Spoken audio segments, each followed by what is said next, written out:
Strong people skills can contribute to a successful life and career. Those who have those qualities make an average of $29,000 more than Americans with average people skills. They're also 42% happier with their lives. Vanessa Van Edwards is the lead behavior investigator at the research lab Science of People. She uses experiments to help even the most awkward person make a positive impression. Van Edwards has consulted for Fortune 500 companies like Clean and Clear, American Express, and cybersecurity company Symantec.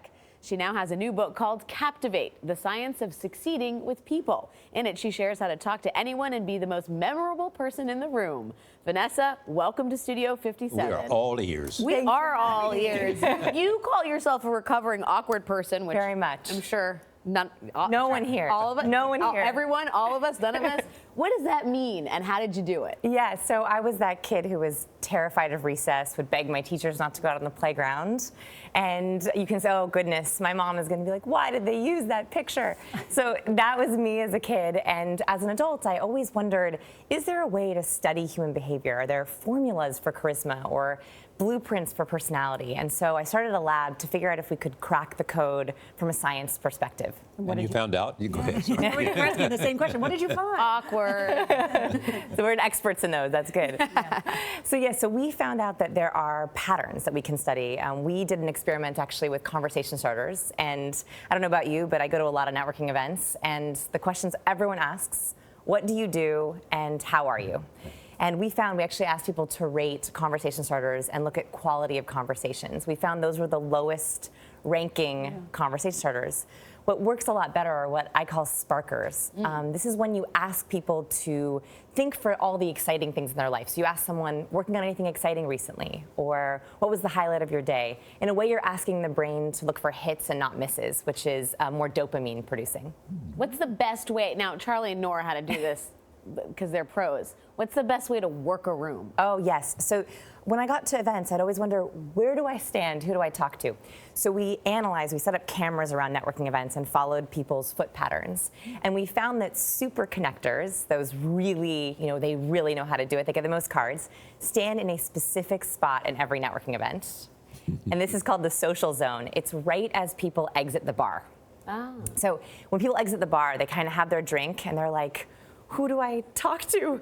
And if you are their social savior, you're that person there, that's that sweet spot where you make really high quality conversations. You know what I've never learned? If you are at a party and you're talking to someone, in a good conversation, people who walk over as if there's no one else there and start talking to you.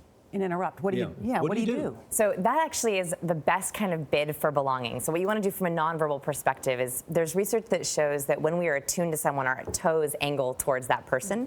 So if you don't want someone to interrupt you, the best thing you can do is actually close out your body. So if we wanted to talk, we didn't want Charlie to talk to us, we could just talk, the two of us angling our toes towards the other. So first it's angle in. And if someone comes in the conversation, your best bet is to put your hand on their arm. So I see you. Ask them to wait their turn, and then say, so what brings you over here? What are you doing here? That's kind of a nice way. Yeah, exactly. On that note, what are the other no-nos you want to avoid? Okay, so biggest trap at a networking event. These are the lowest quality of conversations. Most people stand right at the beginning, right when you're taking off your coat, you're like kind of surveying the room. The problem is in those conversations, we saw the most overhead gazing. You know, when someone's kind of looking to see. So the best thing to do is to try to avoid that start zone and stand with an eye line of the host.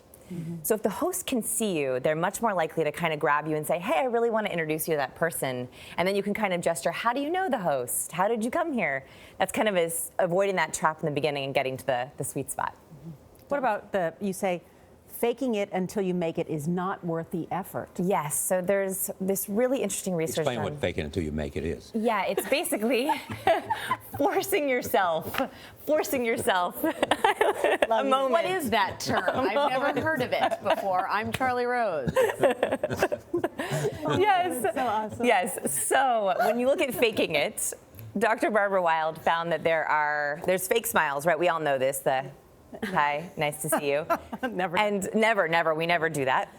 That we can actually tell if someone's doing a fake smile. In fact, that doesn't infect us as positively, more than a positive smile. So if you show up to events you don't really like, people can kind of catch that emotion, the difference between a fake smile and a real smile. Well, Really finally, interesting. Charlie has the secrets to success. Yes, Charlie, we did it. This next social event. Okay, Vanessa you. Van Edwards, thank you. Captivate is on sale now.